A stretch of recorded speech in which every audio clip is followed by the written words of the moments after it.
vinimos a saber que los altos mandos nunca van a hablar porque ellos firmaron un documento que se llama la prima del silencio. ¿Cómo así? ¿Eso es un documento que firman ellos, entre ellos, que se llama la prima del silencio? Sí, hay un documento que ellos firmaron que se llama la prima del silencio, que eso pues obviamente el beneficio pues es monetario y no van a rechazar a esa prima, que es mucho dinero, tenemos que decirlo, es mucho dinero, y siguen negándolo todo y pues finalmente como no van a ser investigados por la JEP, pues la tienen fácil. Estos son palabras mayores.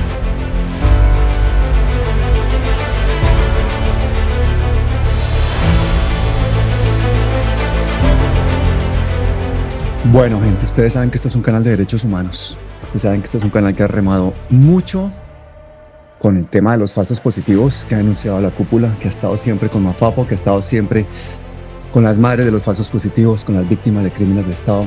Hemos hecho muchos trabajos desde hace muchos años. Ahí está todo el recorrido de este canal para que lo vean las veces que sea necesario. Porque ahí en esa lucha de derechos humanos pasan a tener una importancia enorme dos protagonistas. Uno, Iván Cepeda, que evidentemente con esa candidatura que le solicitan las madres de los falsos positivos, que lo solicitamos los defensores de derechos humanos, se lanza a la arena política, con lo cual más de 10 millones de personas en Colombia van a tener una representación política directa, porque son víctimas directas o indirectas de la violencia y los crímenes en Colombia de Estado y de los crímenes cometidos de forma absolutamente miserable por una extrema derecha que ha sido genocida en nuestro país. Cuando el señor está abriendo, yo le meto una patada a la puerta, la forzo, la abro, inmediatamente veo al señor, yo le disparo. Según el soldado, el campesino fue sacado de su casa y vestido como guerrillero por el propio teniente Flores. Él y sus compañeros fueron premiados por el falso positivo. Y el otro superprotagonista es Jacqueline Castillo, que es la representante de las madres de los falsos positivos, ha sido nombrada Premio Nacional 2025 de Derechos Humanos. La vamos a tener aquí. Díganme desde dónde se conectan, díganme dónde están, saluden por favor. Esto de los derechos humanos es transversal a nuestra sociedad, es algo que nos tiene que, independientemente de nuestra orilla política, arrastrarnos a todos en un propósito común, y es que no vuelvan a suceder cosas tan horribles en nuestro país. Así que vamos a dejar entrar a Jacqueline, que ya está por aquí, creo. Hola, Jacqueline. Hola, Pablito, me encanta verte. ¿Cuánto tiempo? Gracias ¿Cómo estás? por este espacio. No, qué linda, gracias a ti por madrugar. Qué lindo, yo creo que al que madruga Dios le ayuda. Sí, definitivamente. A ti te ha ayudado mucho, por favor, enhorabuena por ese premio, ese reconocimiento, Premio Nacional de Derechos Humanos para ti, para Mafapo. Enhorabuena. Muchas gracias, y en realidad pues que quiero ofrecerlo a todas las víctimas de todos los hechos victimizantes que ha vivido nuestro país, que esto no puede seguir sucediendo, así que esta lucha sobre los derechos humanos no podemos permitir que se quede en un rinconcito, sino que cada vez sea más visible. Yo creo que además el reconocimiento es para millones de personas. Más de 10 millones de personas en Colombia son víctimas directas o indirectas. Se unen tantas cosas en estos días, ese lanzamiento de la candidatura de Iván Cepeda, el premio tuyo, el hecho de que un país que está cansado de violencia diga las víctimas tienen que ser un protagonista en el panorama político colombiano. ¿Cuál es tu primera sensación de todo lo que está pasando ahora? Porque yo te he seguido y te he estado escuchando durante años en una lucha que muchas veces fue anónima, que viste toda clase de injusticias, que te tocó ver de frente a los perpetradores y a los criminales y a veces salirse con la impunidad. Pero en este momento político todo parece como que empieza a darse la vuelta. ¿Cuál es tu sensación en este momento antes de que empecemos ya con los detalles de la entrevista? En realidad en este momento siento una gran alegría. Doy muchas gracias a la diaconía, a la Iglesia Sueca por este reconocimiento, porque creo que con eso mostramos que estos 17 años de lucha no han sido en vano. Sí. Y cuéntame una cosa, tú estás también haciendo una campaña política para llegar al Congreso, ¿no? Así es, Pablita. Bueno, vas por el pacto histórico, creo que ¿qué tarjeta tienes para la... Número 76 al Senado. El 76, bueno, ese es el primero que voy a marcar yo en el tarjetón. Me parece absolutamente indispensable que las víctimas se tomen la política en Colombia. ¿Cómo ves tú la llegada de Iván Cepeda como candidato presidencial? Para nosotros fue una gran alegría cuando después de ese video que yo monté en redes solicitándole a él que se postulara. Comunicado de Mafapo, Madres Falsos Positivos de Colombia, a la opinión pública, por la verdad, la justicia y la vida digna, por la memoria de nuestros hijos, por la dignidad de nuestro pueblo, por un país con verdad, justicia y vida, invitamos a Iván Cepeda a ser candidato presidencial de Colombia. Nosotras las Madres de Falsos Positivos de Colombia, Mafapo, hemos caminado años buscando justicia para más de 6.402 jóvenes asesinados y presentados ilegítimamente como bajas en combate por agentes del Estado. Desde ese lugar de dolor, resistencia y dignidad, hoy nos dirigimos al país para hacer un llamado claro y sentido. Iván Cepeda ha estado a nuestro lado cuando pocos se atrevían. En el Congreso de la República no solo nos han abierto las puertas, sino que nos ha puesto en el centro de la discusión pública con respeto, seriedad y rigor. Fue él quien nos acompañó en la reciente defensa de nuestros derechos ante la Corte Suprema de Justicia cuando intentaron silenciarnos y revictimizarnos. Ha llevado nuestra voz a escenarios nacionales e internacionales, convirtiendo nuestra lucha en un símbolo de resistencia ética y política. Iván Cepeda ha demostrado con cifras y con hechos su compromiso, más de 15 proyectos de ley en favor de la paz y los derechos humanos, denuncias documentadas que han destapado violaciones a gran escala, una defensa constante de los sectores populares, campesinos, indígenas, LGBTIQ+, en un país donde, según el DANE, más de 19.7 millones de personas viven en pobreza y donde líderes sociales siguen siendo asesinados, 188 solo en el 2024. Según Indepaz. Iván Cepeda tiene la experiencia, la integridad y el respaldo social para ser el presidente que tome las banderas de los históricamente golpeados. Su trayectoria demuestra que es posible hacer política sin corrupción, con memoria y con un horizonte de paz. Desde Mafapo le decimos a Iván Cepeda y al país entero, este es el momento de dar un gran paso. Porque Colombia merece un presidente que no se arrodille ante los poderosos, que gobierne con las víctimas y no sobre ellas, y que haga de la justicia y la igualdad el centro de su mandato. Vengo a presentar mi nombre ante el pueblo colombiano como precandidato del pacto histórico a la presidencia de la República. Creo que tenemos que seguir en este cambio y llegar las víctimas allí al Estado. Creo que nos garantiza seguir luchando para tener un mejor futuro a nuestros jóvenes, que no nos sigan asesinando a nuestros jóvenes, sino que desde las víctimas podamos dar esas oportunidades de estudio, de trabajo digno, que ellos nunca más sean engañados con falsas promesas. Jacqueline, yo te he escuchado tantas veces decir que ese número 6.402 se quedó corto. ¿Cuántos pueden ser realmente los falsos positivos? Bueno, lo vimos hace muy poco desde la voz de uno de los coroneles, que él asegura que son más de 6.402.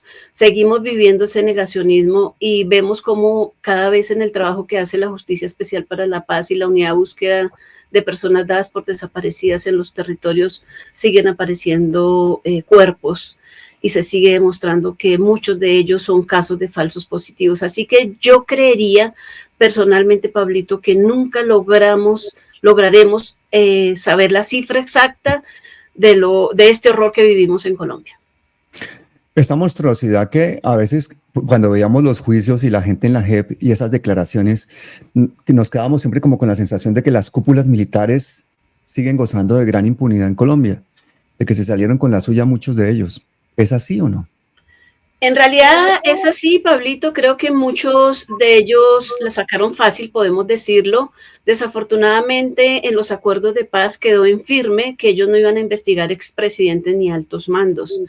Y desafortunadamente hoy por hoy en este gran trabajo que hemos hecho, que ya hemos estado en algunos espacios con algunos de los comparecientes, vinimos a saber que los altos mandos nunca van a hablar porque ellos firmaron un documento que se llama la prima del silencio. Pero como lo he dicho... ¿La prima del silencio? ¿Cómo La así? ¿Eso es un prima del documento que silencio. firman ellos, entre ellos, que se llama la prima del silencio? Sí, hay un documento que ellos firmaron que se llama la prima del silencio, que eso pues obviamente el beneficio pues es monetario y no van a rechazar a esa prima, que es mucho dinero, tenemos que decirlo, es mucho dinero, y siguen negándolo todo y pues finalmente como no van a ser investigados por la JEP, pues la tienen fácil. Pero yo lo que decía hace un momento en algunos espacios es que a pesar de que ahorita en los autos que emitió la JEP, que no hay persecución condenatoria, que como ya algunos habían estado pagando su condena en justicia ordinaria, pues ya eso les van a tener en cuenta, así que ya nadie va a pagar condenas, que vimos que ha sido una verdad a medias, que hay temor de muchos de ellos en contar la verdad. Lo que yo les quiero decir es que esto nunca se va a borrar de la memoria del país. Ni sus rostros, ni sus nombres de quienes cometieron todos estos crímenes quedarán en el olvido, serán visibles por siempre en la historia del país. Esa es una prima, eso es un dinero que le paga quién a esos militares para que no hablen. ¿El gobierno? Yo me imagino que eso viene del gobierno, eso nos lo expresó un compareciente, que por eso los altos mandos nunca van a decir la verdad, y lo hemos visto en las audiencias en Medellín con Mario Montoya. Él sigue negando todo. Muchos de los comparecientes decían que sí había presión por las bajas, que venía ordenado de los altos mandos, pero los altos mandos se han limitado a decir todo ha sucedido a mis espaldas. Creo que en eso falló tal vez un poquito esta Justicia Especial para la Paz, porque ellos decían que si no aportaban una verdad plena, serían devueltos a la justicia ordinaria. Esto nunca sucedió. Creo que hasta el momento no ha sido nadie devuelto a justicia ordinaria y se han limitado a decir que todo a sus espaldas, que aceptan los cargos que impone la JEP por omisión. Eso no es así. Ellos tenían pleno conocimiento, ellos daban las órdenes. Claro que sí. ¿Y tú crees que el gobierno de Petro sabe lo de la prima del silencio? La verdad, esto vine a saberlo hace muy poco. No sé, en realidad, si él tenga conocimiento de estos beneficios, si quedaron algunos con ellos o todavía eso perdura. No sabría ¿Hay algún tipo de investigación sobre eso? Es que a mí me parece una cosa tan mafiosa y que seguramente será ilegal que se les dé un dinero para que se silencien entre ellos mismos, como un pacto entre mafiosos para que no hablen. Así es, lo expresamos como ya ahorita terminamos prácticamente audiencias ante la JEP, pero en algunos momentos que he estado reunido con algunos de los magistrados lo hemos expresado. Pero de allí a que se investigue, Pablito, como lo hemos expresado, que aquí tampoco actuó solamente el ejército, hemos pedido que se investigue la fiscalía, la misma justicia penal militar, el CTI, medicina legal. Esto era un aparato criminal que yo creo que no logramos dimensionar. Empresarios involucrados en todos estos crímenes. Lo hemos escuchado incluso desde paramilitares, cómo ellos tenían un nexo claro para entregar cuerpos para que el ejército diera resultados. Así que yo creo que quizás la vida no nos alcance para conocer la dimensión de este horror. Confesión de los militares implicados en la desaparición de su hermano y quienes lo hicieron pasar como guerrillero, Cecilia Arenas pudo cerrar uno de los capítulos más dolorosos de su vida. Mire, yo tengo familiares que son militares.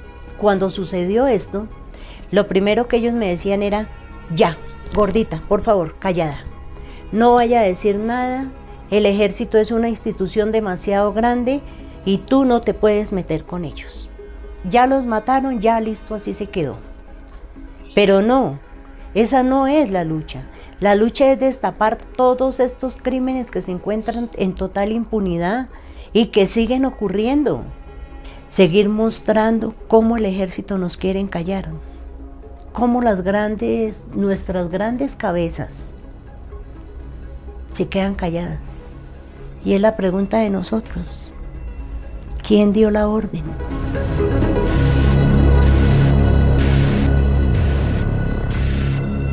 Hoy se encontraron cara a cara 4 madres de víctimas de falsos positivos de Soacha y el expresidente Álvaro Uribe Vélez en una fallida audiencia de conciliación por injuria y calumnia contra el hoy senador.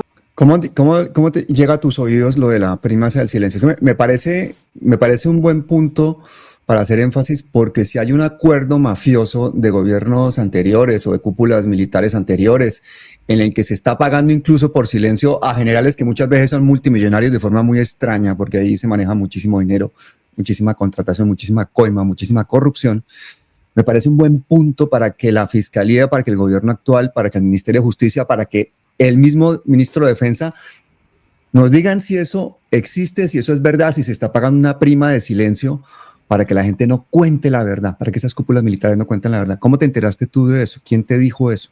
Bueno, esto viene de boca de un coronel que pues de todas maneras obviamente debemos, ¿cómo se dice? Como que no podemos dar su nombre pues porque pues fue algo confiable, y creo que es valioso que no lo haya expresado, pero fue un coronel que está involucrado en estos casos. Buah, tremendo.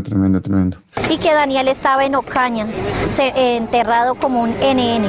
Pero en ningún momento yo pensé que había pasado, que el ejército era que había hecho esas cosas. Integrantes del ejército engañaron y reclutaron con falsas promesas a jóvenes para luego asesinarlos y presentarlos como guerrilleros dados de baja en combate. Yo creo que la gente que nos está oyendo, Jacqueline, que no ha seguido pues muy de cerca el tema de la JEP y lo que han sido las declaraciones de esta cúpula de estos militares, se ha perdido de cosas absolutamente increíbles. Yo recuerdo que en muchos casos ustedes mismas no podían ver a estos militares porque era a través de pantallas, o sea, no podían ver las declaraciones. ¿Cómo fue ese llegar allí a enfrentar a estas personas que ustedes saben que son los perpetradores de los crímenes de sus hijos y no poder ni siquiera a veces confrontarlos? Fue bastante indignante. En las primeras audiencias ante la JEP, porque ellos estaban en una sala y nosotros en otra sala donde los veíamos a través de una pantalla de televisión, y si nosotras necesitábamos de pronto salir al baño o algo y ellos en ese momento también estaban saliendo, nos cerraban la puerta porque no podíamos salir porque ellos estaban saliendo. O sea, ¿cuál es el miedo? Ahora de victimarios pasaron a víctimas. No, nosotras necesitábamos que nos dieran la cara, y es un reconocimiento que hacemos a la Justicia Especial para la Paz en esas audiencias, en estas 6 regiones que ellos priorizaron, donde varios de los militares dieron la cara a las víctimas. Y eso era lo interesante y lo importante, que nos miraran a los ojos, que reconocieran que cometieron estos crímenes. Creo que eso vale más que cualquier otra cosa que pueda suceder con ellos. Esto vale más que les den una condena de 50, 60 años o 30, 20, qué sé yo, que den la cara a las víctimas, que reconozcan que cometieron estos crímenes, que pidan perdón. Es difícil y hay muchas madres que lo han expresado y lo respetamos. No es fácil decirte perdono, pero creo que nosotras, desde la lucha que hemos hecho, es un gran punto para avanzar como sociedad, para avanzar por un mejor futuro a nuestros jóvenes, es que podemos estar en unos mismos espacios con ellos. Lo hemos hecho ya trabajos en algunas partes con algunos de los comparecientes, y por qué no, estrechar una mano, darnos un abrazo. Sabemos que había mucha presión, que hay que escuchar a muchos de ellos, sobre todo los mandos bajos, los soldados profesionales, donde hubo tanta presión que ellos tenían que decir, o cumplo estas órdenes o mi vida peligra, porque también, Pablito, no podemos olvidar que muchos de los que no cumplieron las órdenes fueron asesinados por sus compañeros. Sí. Entonces yo creo que son varias luchas que hay que seguir dando, porque en mis audiencias últimas, en el caso de mi hermano, uno de los soldados profesionales dijo allí en las audiencias que no sabe leer ni escribir. No es posible que nuestros jóvenes lo recluten a prestar servicio, sigan allí, los estén instrumentalizando para asesinar y no los eduquen. Así que son varias luchas que hay que cambiar, que hay que hacer, que nuestros jóvenes, por lo menos los que no sepan leer, escribir, salgan con un bachillerato, que los pongan a estudiar, que tengan un técnico. Fue muy duro haber escuchado la versión de este compareciente, y a estas alturas de la vida, triste tener gente que todavía no sabe leer ni escribir. Uribe se negó a reconocer que fueron falsos positivos que hicieron parte de una política de Estado llamada seguridad democrática. Él dijo que pues realmente no lo podía hacer. El texto redactado por el propio expresidente y leído ante los periodistas fue discutido durante 1 hora. Él no quería mencionar el nombre de los hijos de las madres de Soacha asesinados. Nosotros no entendíamos el por qué. Él no acepta que más allá de las 18 víctimas de Soacha hubo miles de madres que perdieron a sus hijos de la misma manera, que fueron masacrados y presentados como guerrilleros dados de baja en combate. Uribe ya había calumniado e injuriado la memoria de los hijos de estas mujeres en otro pronunciamiento como presidente el 8 de octubre de 2008. Los jóvenes desaparecidos de Soacha fueron dados de baja en combate. No fueron a recoger café, iban con propósitos delincuenciales,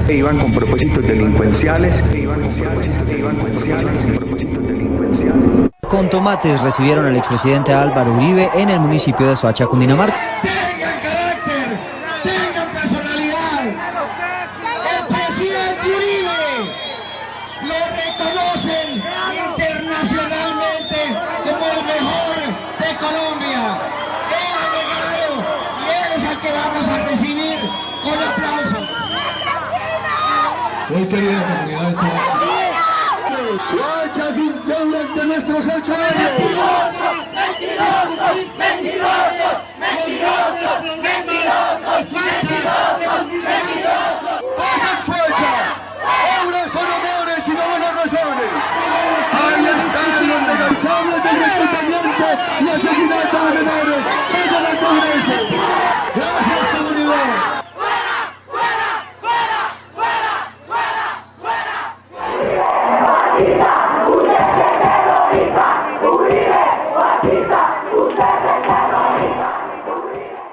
Jacqueline, ¿y cuántos militares fueron asesinados, si sabes el número o algo aproximado, por sus propios compañeros para tapar los falsos positivos? No tenemos un número exacto, pero sabemos que son varios y realmente se nota que pues todo... El hijo de don Raúl fue uno de ellos, ¿no? El hijo de don Raúlito, hay un caso de un señor de Soacha, don Jesús, que su caso fue reconocido en Medellín. Y uno escucha las versiones de estos casos que dicen que ellos se retiraron de la tropa a hacer sus necesidades y fueron alcanzados por un francotirador. Y es la misma versión en varios casos. Conocí un caso de una señora en Suba. No ha sido investigado este caso. Ella entró en un shock terrible, tiene un hijo con discapacidad mental, su único hijo. Ella entró en un estado de salud mental impresionante, nunca pudo denunciar. Ella está segura que a su esposo lo asesinaron porque él estaba de vacaciones allí en su hogar cuando lo llamaron que tenía que presentarse inmediatamente. Ella dice que ella ya había escuchado todo el escándalo de los falsos positivos, le pidió que no se presentara y él dijo, yo no puedo hacer eso, tengo que irme, se fue y ese fin de semana apareció muerto, supuestamente un francotirador. Buah. El tema es que es tan complejo. Cuando uno a veces habla con personas que no son colombianas y les intenta explicar lo de los falsos positivos, está la dimensión de esta monstruosidad que a la gente no le cabe en la cabeza. Cuando dicen que eso fueron manzanas podridas, que fueron casos aislados y vemos que puede haber 6.000, 7.000, 10.000 casos por todo el territorio nacional, que incluyó pues a toda la cúpula del ejército y a todas las regiones. Entonces, vemos que fue una cosa sistemática y sin embargo seguimos haciéndonos la pregunta, ¿quién dio la orden? Así es, Pablito. Este es otro de los grandes logros en la Justicia Especial para la Paz, que se logró demostrar que sí fue una práctica sistemática cuando ellos emitieron esta cifra de los 6.402, que sigue muy cuestionada, pero a todos estos negacionistas tenemos que decirles, investiguen, lean un poco, porque es que esta cifra viene una recopilación de investigación que tenía ya la misma Fiscalía, la Corporación Colombia, Europa, Estados Unidos, el Centro Nacional de Memoria Histórica y la JEP. Esta es la sumatoria. Y hemos visto ahorita nuevos resultados en territorios donde está trabajando la JEP. Y con esto se demostró también que no fueron manzanas podridas. Son más de 5.000 militares que están siendo investigados. Oye, y la mayor parte de los falsos positivos fueron durante el gobierno de Uribe. ¿Qué sientes tú ver a Uribe de papá político del principal partido de la derecha haciendo ahí sus cálculos para poner nuevo presidente y apareciendo por todo el país dando charlas, paseando tranquilamente. Me parece indignante y vergonzoso que en ese mandato entre el 2002 y el 2008 es el pico más alto de los falsos positivos, pueda seguir dando la cara como si nada hubiese pasado. ¿Cómo crees que cambiaría todo este panorama de la justicia transicional, del caso de los falsos positivos, de toda esta impunidad de la cúpula militar, si llega Iván Cepeda a ser presidente de Colombia? Bueno, con esa gran esperanza de que Iván Cepeda llegue a continuar en este gobierno de cambio, que apoyemos a esta Justicia Especial para la Paz. Sabemos que nos queda poco tiempo con ellos, que ojalá se lograra ampliar un poco, porque de hecho de las 6 regiones que ellos priorizaron, hay departamentos que no fueron incluidos. Y esta práctica pues sucedió largo y ancho del país, en cada espacio del país hay muchos casos todavía que no se han investigado, y que podamos tener una ley de garantías para las víctimas, donde no tengamos que rogar por justicia, donde en realidad no hayan esos vencimientos de términos. Eso tiene que desaparecer, no tiene por qué existir vencimientos de términos ante los crímenes que se cometen. Claro, crímenes de lesa humanidad, ¿cómo van a prescribir? ¿Qué vas a hacer tú si llegas al Senado? Cuéntame, porque es que ahí sí que te vamos a apoyar, pero mejor dicho, toda Colombia va a estar contigo. Cuéntame qué vas a hacer. Bueno, yo creo que mi objetivo principal y primordial es seguir trabajando por nuestros jóvenes.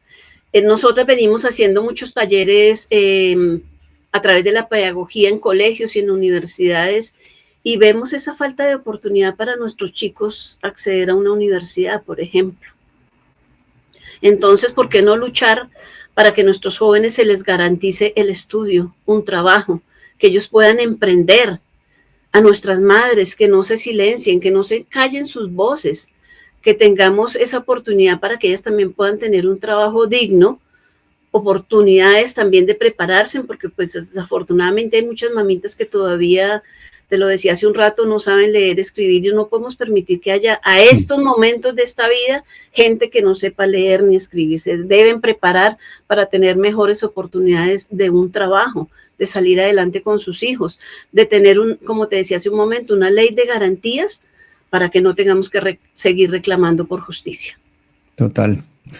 Oye, alguien me está comentando por aquí que cómo así que los militares, la cúpula de los militares y toda esta gente estaban intentando y han tenido acceso a subvenciones y a cosas para hacer documentales, escribir libros, hacer monumentos, hacer una cantidad de cosas como para legitimar, para borrar, y que han tenido incluso que enfrentarse muchas veces ustedes ante esa ironía de ver a la cúpula y a los militares que están involucrados en los falsos positivos dándoselas de salvadores. Sí, Pablito, desafortunadamente ya pues ellos obviamente lo sabemos y lo tenemos claro que no van a tener condenas. Y estas medidas de reparación se han venido expresando desde hacer documentales, de estar ellos dictando cátedras de derechos humanos en las universidades, que eso, o sea, es descabellado, y yo creo que nada, ni una condena ejemplar, como te decía hace un momento, ni ninguna obra que ellos puedan hacer como medida de reparación lograrán devolver a la vida de nuestros familiares. Pablito, pero tengo que serte honesta y tenemos que seguir avanzando como sociedad. Sí. Muchos de ellos, vuelvo y te repito, fueron presionados para hacer todo esto.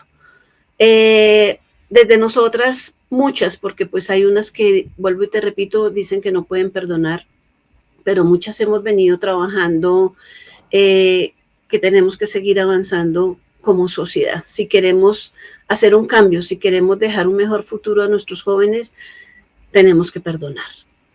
Ese es uno de los llamados que hemos venido haciendo. Tenemos que restaurar todo ese daño que tiene esta sociedad. ¿Por qué no trabajar con ellos de una manera junta, en un mismo espacio? Y así lo pusimos ante la JET. Nosotros estamos en la construcción del Parque Memorial, que tendrá el nombre 6.402 razones para no olvidar. Pedimos a la JET que involucren algunos de los comparecientes con su mano de obra en la construcción de este parque, y creo que podría ser una medida de reparación, si bien, vuelvo y repito, nada, Pablito, nada volverá a la vida de nuestros familiares, pero ellos deben resarcir esos daños que causaron. Perdonar, pero no olvidar, y como dice Iván Cepeda, trabajar en las bases de una sociedad más inclusiva, más equitativa, en la que no se generen estas violencias estructurales que permitieron llegar a esta barbaridad que fueron los falsos positivos, que ha sido el conflicto colombiano. Esas reformas del gobierno que tú quieres ayudar a sacar adelante cuando seas senadora, todas estas formas de hacer justicia social, ¿tú crees que realmente pueden acabar con la violencia en Colombia, con este conflicto tan enconado, tan difícil que tenemos? Pablito, es difícil. La tarea está dura. Hemos visto y nos preocupa mucho en este momento la desaparición tan impresionante que hay de nuestros jóvenes. Impresionante. Hemos visto la violencia, ahorita mismo nuevamente en el Arauca, como está la situación, y en varias regiones del país, así que yo creo que desde el Estado debe haber una mano un poco más dura a ver cómo podemos seguir avanzando para acabar toda esta situación. Yo decía en algunos espacios que nosotros en esa gira que hicimos por allá, por Europa, y que he conocido en varios países los territorios, miremos los ojos a nuestro país, que es un país hermoso. No hay un país más lindo que Colombia, Pablito. Nuestros territorios, nuestras tierras, nuestros climas, nuestra alimentación, es un país maravilloso. Luchemos por nuestro país y soñemos con esa paz, que el llamado también a todas estas personas que de una u otra razón haya llegado a estos grupos armados, que me imagino que muchos de ellos, claro, deben tener sus madres, sus hijos. Luchemos por ese cambio, que ellos también tengan oportunidades, que puedan ser escuchados y que puedan tener oportunidades de cambiar sus vidas. Claro que sí. Y ahora ya entrando en la parte electoral, porque tú vas en el 26, en esta consulta, vas con ese tarjetón lleno de esperanza, tarjetón de paz, pero tenemos el problema grave ahora mismo, y es que en esa consulta va la izquierda dividida, van dos candidatos de izquierda como Iván Cepeda y Carolina Corcho. ¿Qué opinas de eso? Yo creo que nosotros estamos bastante positivas, creo que se ha hecho un gran trabajo desde las víctimas. Iván Cepeda es una persona que está bastante preparada, son muchos años de lucha, y es la oportunidad de que ya no solamente nosotras decimos, no venimos de la política, venimos desde el pueblo, venimos desde la gente de abajo, del pueblo, que hemos sido maltratados, que hemos sido humillados, que hemos sido revictimizados, y es el momento que nuestra voz siga teniendo fuerza y que todos juntos vamos a lograr ese cambio que necesitamos. Pero el hecho de que haya dos candidatos de izquierda enfrentados a Daniel Quintero, que no es un candidato de izquierda, que es clarísimamente un oportunista, ¿no te parece que es como darles un papayazo a la derecha para que le vote a Quintero y descabecen a Iván Cepeda y a Carolina Corcho? No, yo siento que no nos van a descabezar, Pablito, porque creo que la posición como está trabajando Iván y como venimos trabajando nosotras es desde el amor. Nosotros no queremos seguir trabajando con odios. Les deseamos también lo mejor a ellos, pero les hacemos ese llamado que una persona que venga a representar un país no puede seguir generando odios, no puede seguir generando rencores, porque así no trabajamos como sociedad. Tenemos que cambiar todas estas situaciones. ¿Por qué no aspirar más adelante, quizás muchos años, que no exista ni la derecha ni la izquierda, alguien que represente con amor, con dignidad y con mucho trabajo la sociedad y un país? Yo creo que una figura como la de Iván Cepeda, que es una persona tranquila, que ha trabajado en derechos humanos, que termina metido en la política por razones personales a raíz del asesinato de su padre, que habla con esa tranquilidad, que no está buscando nunca el show político, puede aglutinar muchísimas fuerzas en Colombia, sobre todo de esa población colombiana que dice estoy harto, los políticos no vota, el 60% no vota, toda esa otra gente que está cansada de las peleas, de la politiquería. Yo creo que la fuerza de Iván puede ser sorprendente. Entonces yo he sentido eso, no es necesario tanto ejército, tanta policía, tanta gastadera de plata. Yo pienso que La guerra es una manera, se la inventaron para la corrupción, para lavar plata, para justificar las riquezas de muchos ricos. Y seguimos acá igual de pobres. A nosotros, ¿para qué nos sirve el ejército? ¿Y para qué nos sirve la policía? O sea, nos toca pelear nosotros mismos contra colombianos y se tapan la cara para justificar la tortura, la desaparición. La policía siempre ha desaparecido, siempre ha torturado, el ejército lo mismo. Es una plata mal invertida. ¿Tú crees que el tipo de campaña que está haciendo él, tranquila, sin gastarse mucha plata, sin estar haciendo escándalo y tal, le puede llegar al corazón a los colombianos? Sí, creo que es una manera con mucho amor, como te decía, de llegar. Nosotras hemos llegado demasiado a nuestros jóvenes, ellos nos acompañaron desde un comienzo, hace 17 años, abrieron sus puertas en los colegios, en las universidades, en los espacios públicos. Fíjate cómo en ese gran estallido social la cantidad de jóvenes fue impresionante. Desafortunadamente perdimos muchos jóvenes en este estallido social, pero son ellos, y creo que en este gobierno de cambio que hubo, la cantidad de jóvenes que salieron a votar fue impresionante. Así que seguimos respaldados desde la juventud, tranquilos, sin estar derrochando en estos espacios con tantas cosas como se viene haciendo. Es parte del cambio que necesitamos. Cuando hablamos de campañas electorales, una persona que ha venido desde los derechos humanos como tú, ¿no es como entrar en un mundo muy pantanoso? ¿No te da como, por una parte, respeto, por otra parte, temor de lo que te puedas encontrar en ese mundo tan complicado de la política? Bastante complicado, y claro que sí, nos genera temor llegar allí a esos espacios donde nos vamos a encontrar con bastantes personas difíciles, pero creo que no nos podemos seguir estando en esa posición de que me maltratan y entonces yo maltrato peor, me dan y yo doy más. No podemos seguir en eso, y podemos seguir cambiando y cambiando hasta que podemos terminar con esa parte que hay de rabia, de odio y de rencor. No podemos seguir prestándonos. Si me dan, yo doy.